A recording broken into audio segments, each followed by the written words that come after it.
The sun was merciless that afternoon. Olivia's feet ached as she dragged herself forward on the dusty roadside, one hand pressing gently against her long, heavy belly.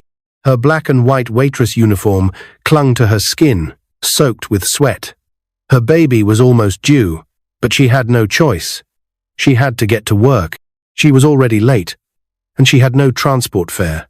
Just ahead, near a cracked gutter lined with red sand and old sachets of water, a man lay crumpled beside a mango tree. At first, Olivia thought he was drunk, like many others she'd seen while walking to work. But something was different this time. His wrinkled hand moved faintly. His lips were trembling.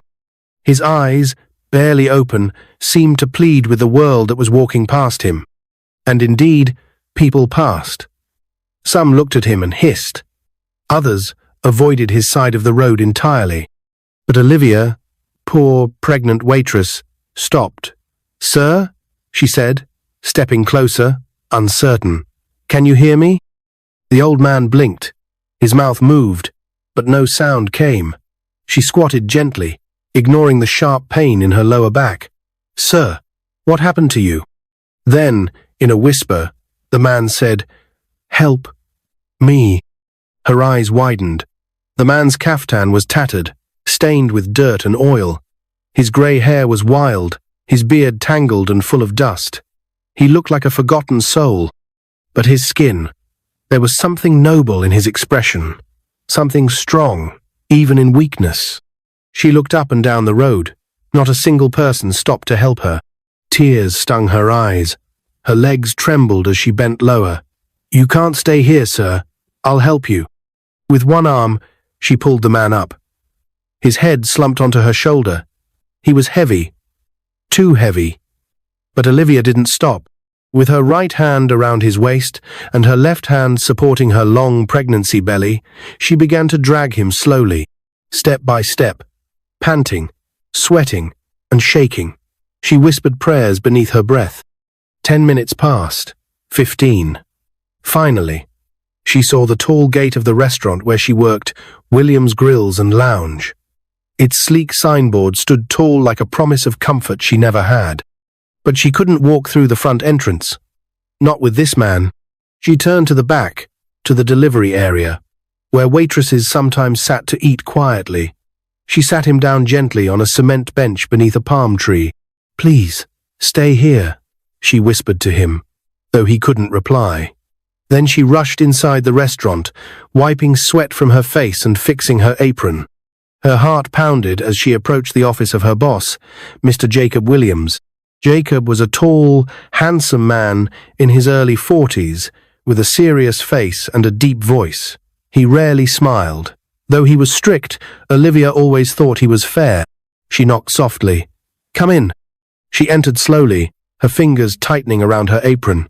"Sir, please, I'm sorry to disturb you." Jacob looked up from his desk. "You're late, Olivia." "I know, sir, but something happened." He frowned. "What is it?" She swallowed hard. "There's a man outside, sir. An old man. I found him collapsed by the road. He couldn't talk. I brought him here. Who didn't know where else to take him?" Jacob raised a brow. "You brought a stranger here?" She nodded quickly. "Please, sir. I'm not asking for money. I just wanted to give him food. You can deduct it from my salary. I promise." There was a long silence.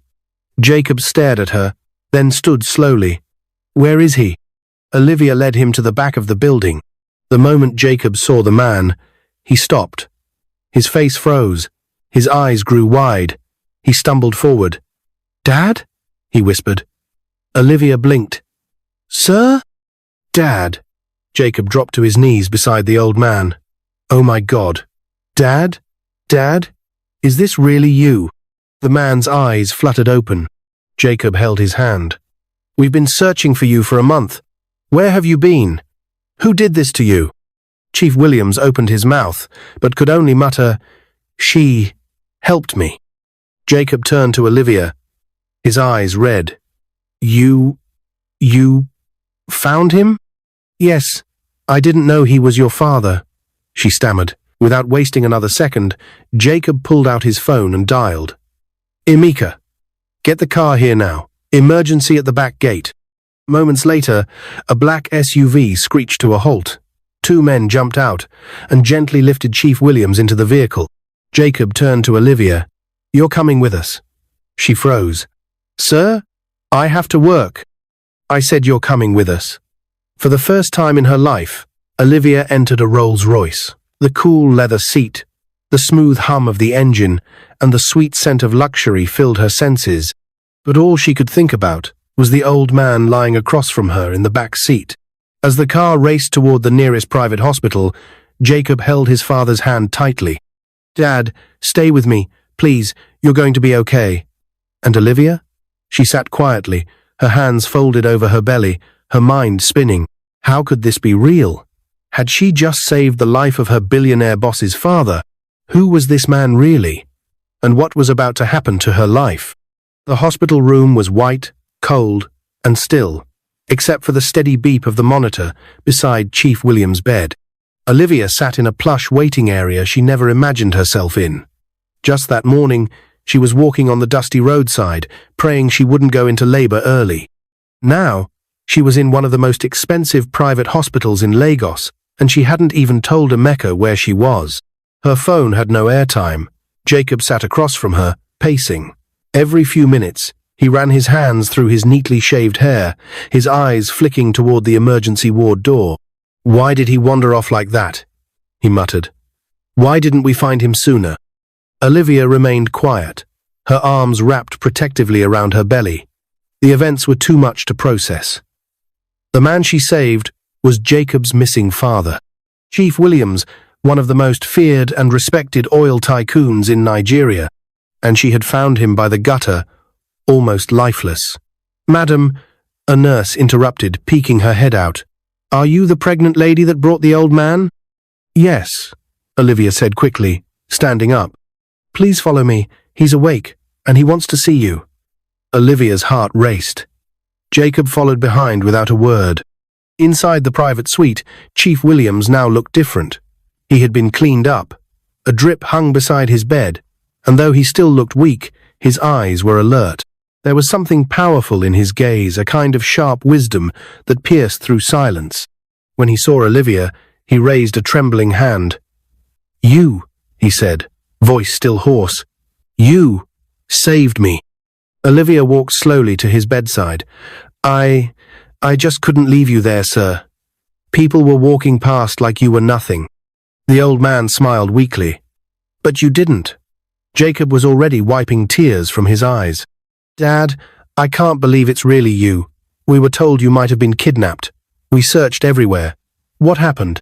Chief Williams turned to his son, took a deep breath, then whispered, "I was walking out of my compound that evening when I felt dizzy. My driver had stepped away for a moment. I tried to go back inside, but my legs gave up. The next thing I remember was waking up under a tree, disoriented. I tried to walk, but someone must have attacked me from behind. They took my wallet, my phone." Olivia gasped. "You were robbed?" Chief Williams nodded. "And left to die. For weeks. I survived by crawling near gutters, hiding beneath sheds, eating whatever I could find. But that day, I couldn't move anymore." He looked at Olivia again. "Until this angel found me." Jacob took Olivia's hand. "Do you know what you've done?" "I didn't even know who he was," she whispered. "That's what makes it more powerful," Jacob said, voice cracking. "You helped someone when there was nothing in it for you. No cameras, no attention, just kindness." Olivia looked down at her worn-out shoes, still dusty from the roadside. Chief Williams turned to Jacob. "Son, who is she?" "She works at the restaurant, Dad. She's one of my most loyal staff. Always comes early, never complains. Even with her pregnancy, she insists on working." Chief Williams smiled again. "And what's your name, dear?" "Olivia," she replied. "Olivia Okonkwo. Are you married?" "Yes, sir," she said proudly. "To Emeka. We've been together since school." Chief Williams looked thoughtful. "Bring him to see me. Both of you. When I leave this hospital." "Yes, sir." The next morning, a black SUV arrived in front of Olivia's small apartment building in Oshodi. Children ran to the car, giggling, calling it a Presido car. Neighbors peeked from their windows. Emeka stood outside, confused, wiping his hands with a towel after washing their old portable generator. The car door opened, and Olivia stepped out, glowing, radiant. Emeka rushed to her. "Olivia? You left work yesterday and didn't come back. I was about to go and look for you." Before she could speak, Jacob stepped out of the car. "Good morning," he said, stretching out his hand. "You must be Emeka." Emeka froze. He had seen this man on TV before. Was he dreaming? "I'm Jacob Williams. Your wife saved my father's life." Emeka blinked rapidly. "Come again, sir?" The moment Olivia explained everything, Emeka sat on the stairs, speechless. His mouth hung open. A billionaire? She saved a billionaire? That afternoon, they followed Jacob to the mansion in Ikoyi, where Chief Williams had been discharged just a few hours earlier. The gate alone was bigger than their entire apartment building. Inside the mansion, marble floors sparkled. Artworks hung from golden frames. The smell of rich polish and expensive perfume lingered in the air. Olivia felt like she had walked into another world. Chief Williams sat in a grand living room, dressed in a clean white senator suit, looking like royalty. When he saw Olivia and Emeka, he stood, slowly, but firmly. "Young lady," he said, "you're the reason I'm alive today." Tears shimmered in Olivia's eyes. "Sit," he said gently. "Both of you. You're not guests. You're family now." Chief Williams listened carefully as they shared their struggles, how they both graduated top of their classes, how Emeka became a taxi driver, how Olivia worked as a waitress through her pregnancy just to afford delivery items. The old man wiped his eyes. "You remind me of myself when I started," he said softly.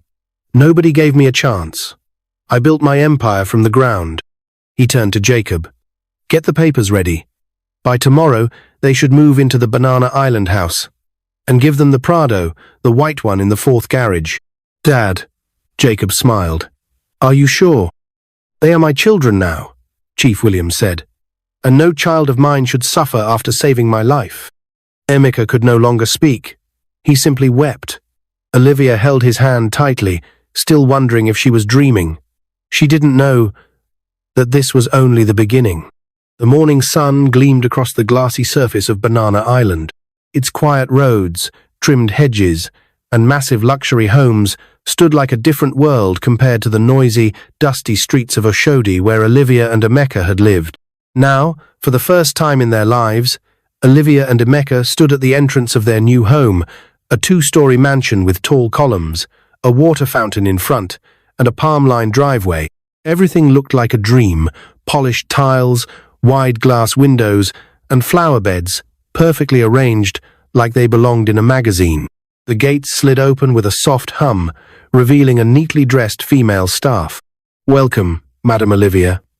"Welcome, Sir Emeka," the housekeeper said, bowing slightly. Olivia looked at Emeka and whispered, "Did she just call me Madam?" "I think she did." They walked hand in hand through the grand hallway. Olivia couldn't take her eyes off the chandelier, so large it looked like it could light up a whole street. The furniture was imported. The kitchen had a double-door fridge, marble countertops, and more cabinet space than she'd ever seen.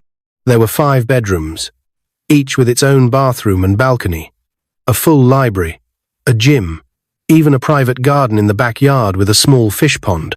Olivia finally sat down on one of the soft leather couches in the living room. She held her belly as tears rolled down her cheeks. "Emeka," she said shakily, "I don't understand this. What did we do to deserve this kind of life?"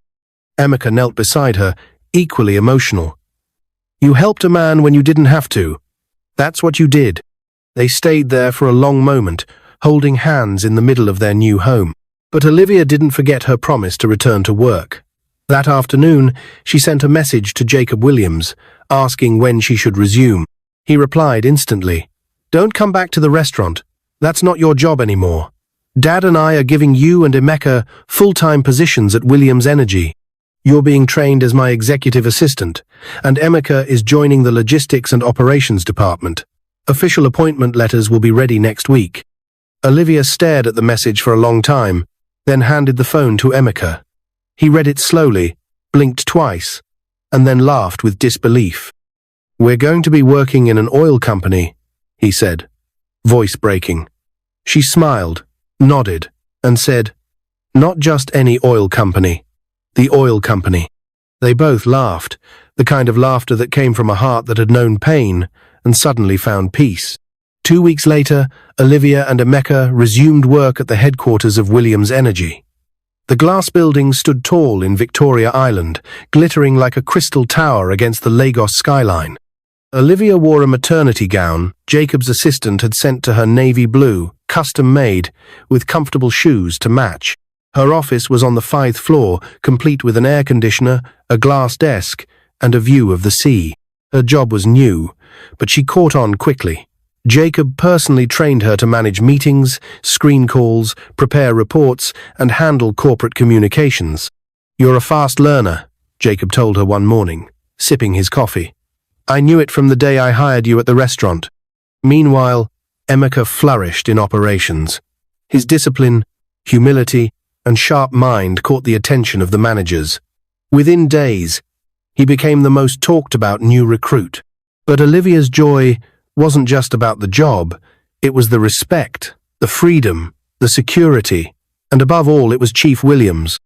He had become a second father to her.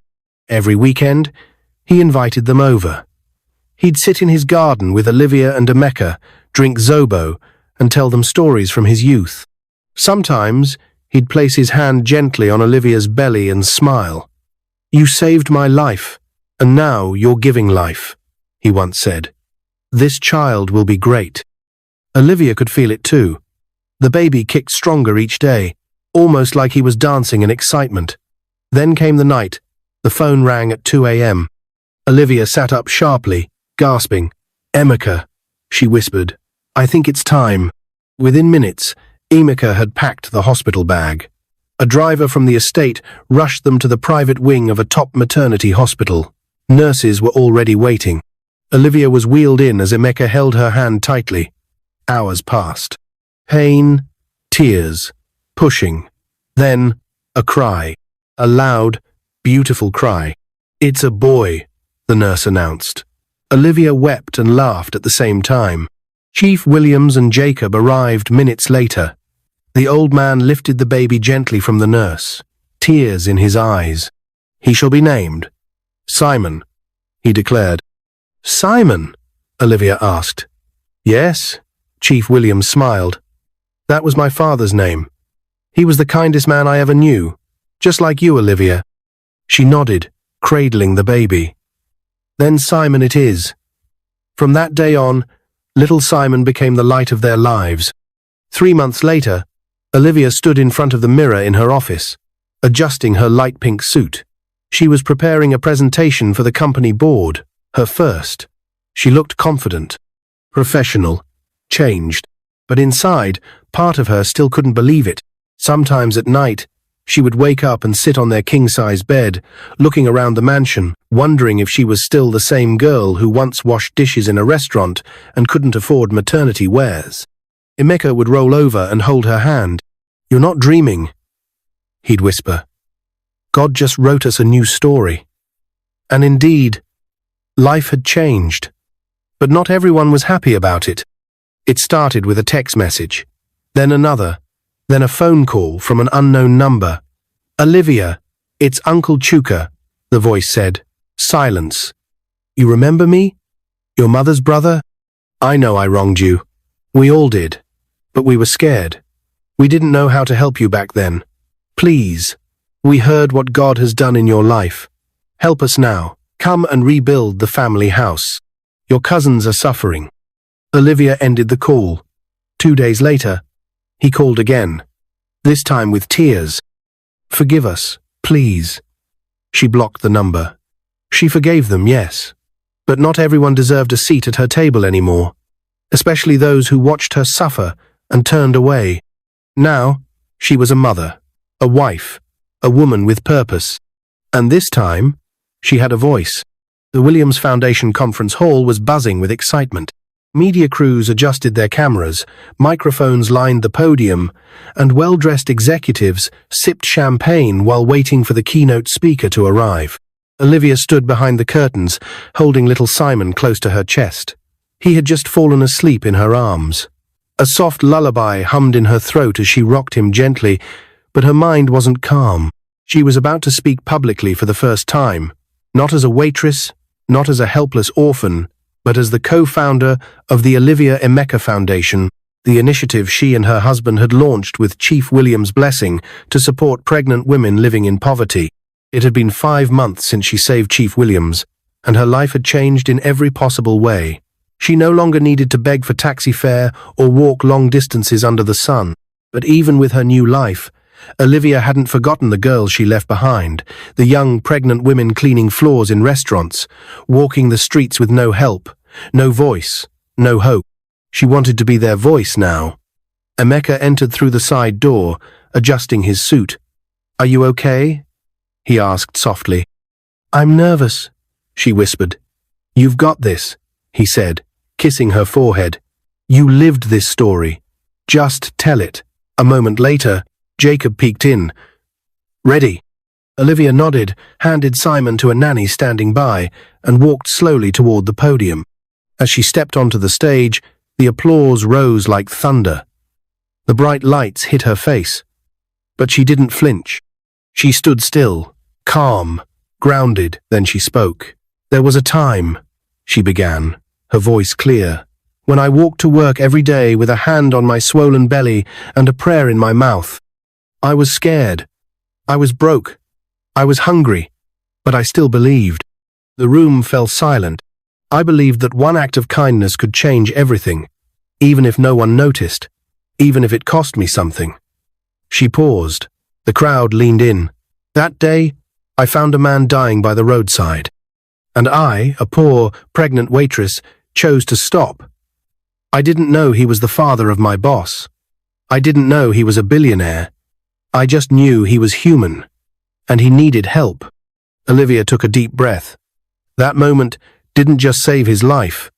It changed mine. Now the room was still. Journalists stopped writing. Even waiters stood frozen.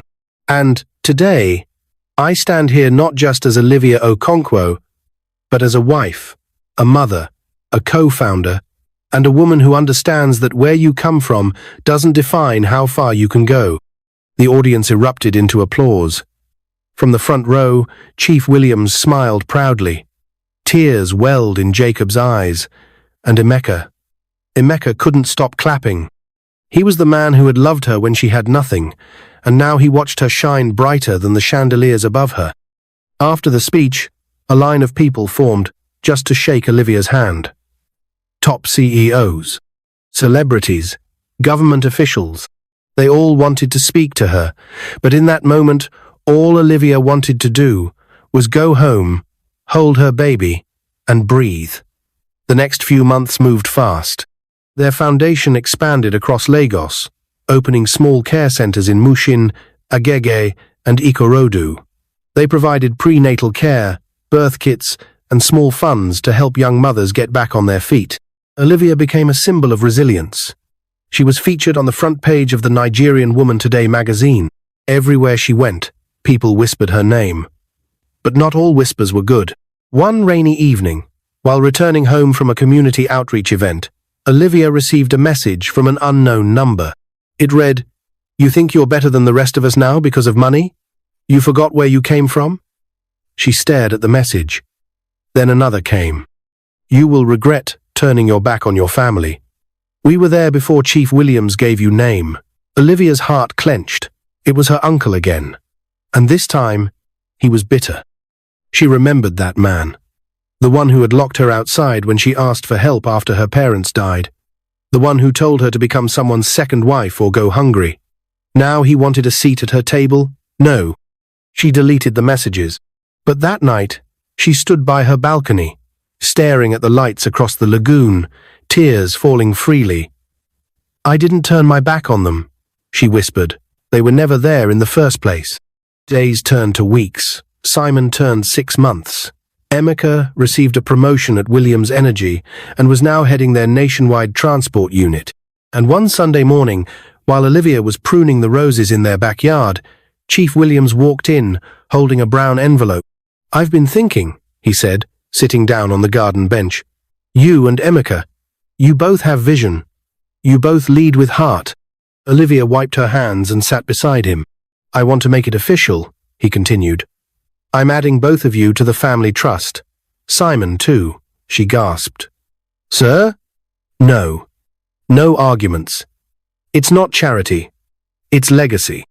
One day I'll be gone, and I need to leave the company, and this family, in the right hands. You're already more of a daughter to me than I could have asked for." Tears rolled down Olivia's cheeks. "I don't know what to say." "Say you'll continue to lead with love," he said, gently holding her hand. "That's all I ask." And Olivia nodded slowly, because in that moment, she knew. Her story was no longer just about pain or struggle. It was about purpose. The ballroom shimmered with golden lights.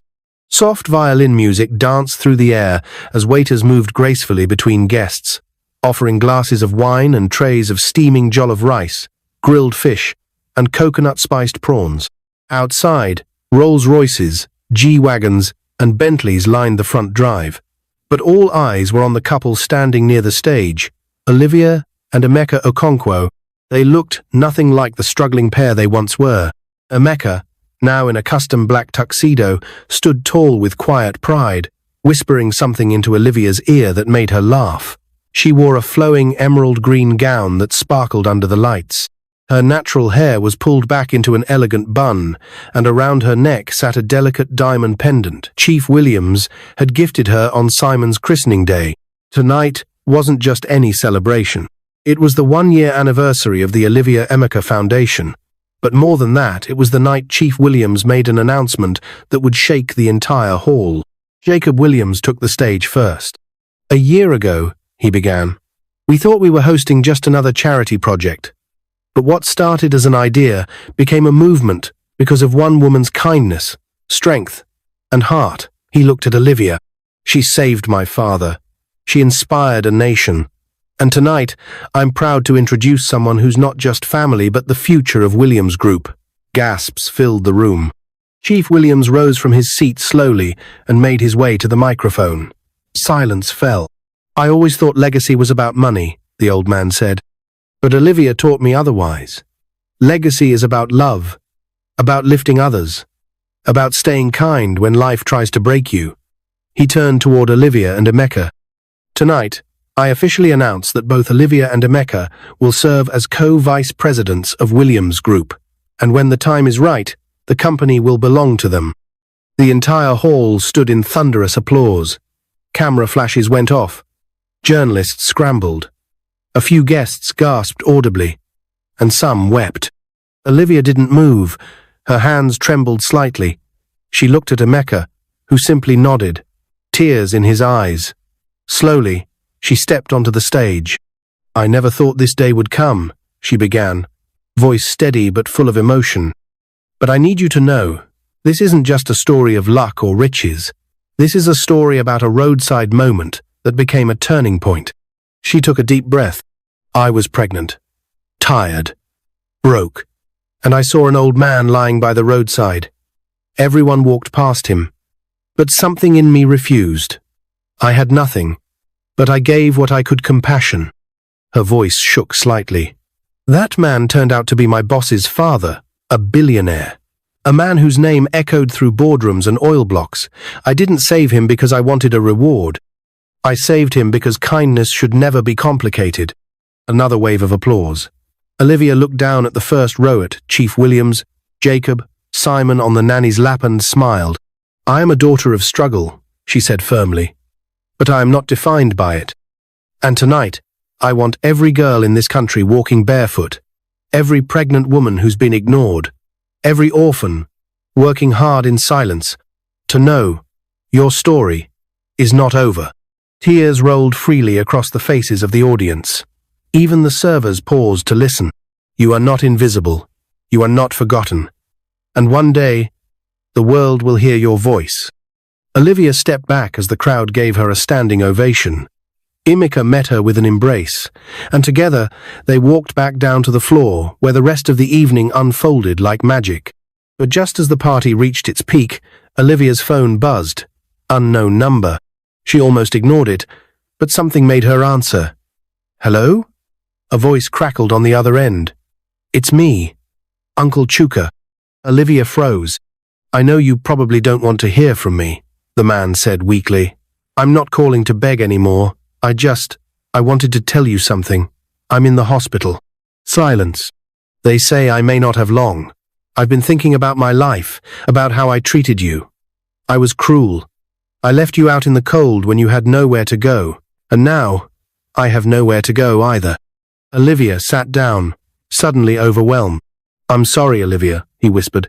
"You don't have to forgive me. I just wanted to say it." Tears slipped from Olivia's eyes. "I forgave you a long time ago," she said quietly. The line went silent for a moment. Then, "Thank you." She ended the call, took a deep breath, and wiped her eyes. She didn't need revenge. She had peace. A few weeks later, Olivia walked into her foundation's new training center in Mushin. Girls lined up outside pregnant, barefoot, some with babies tied on their backs. They cheered when they saw her. "Na, Madam Olivia." "She don't come?" Olivia smiled and greeted them all by name. Inside, the classrooms were filled with sewing machines, computers, and medical supplies. She bent down beside a young girl, no older than 17, who sat alone in the corner. "What's your name?" Olivia asked. "Chioma," the girl whispered, not making eye contact. "How far along are you?" 6 months, Chioma said. "Do you have anyone helping you?" She shook her head. Olivia placed a gentle hand on her shoulder. "Well, now you do." The girl looked up slowly, her eyes wide. "You're not alone anymore," Olivia said, and in that moment, the circle was complete. Because once upon a time, Olivia had walked alone, hungry, forgotten, pregnant, and tired. But now, she was the answer to someone else's prayer.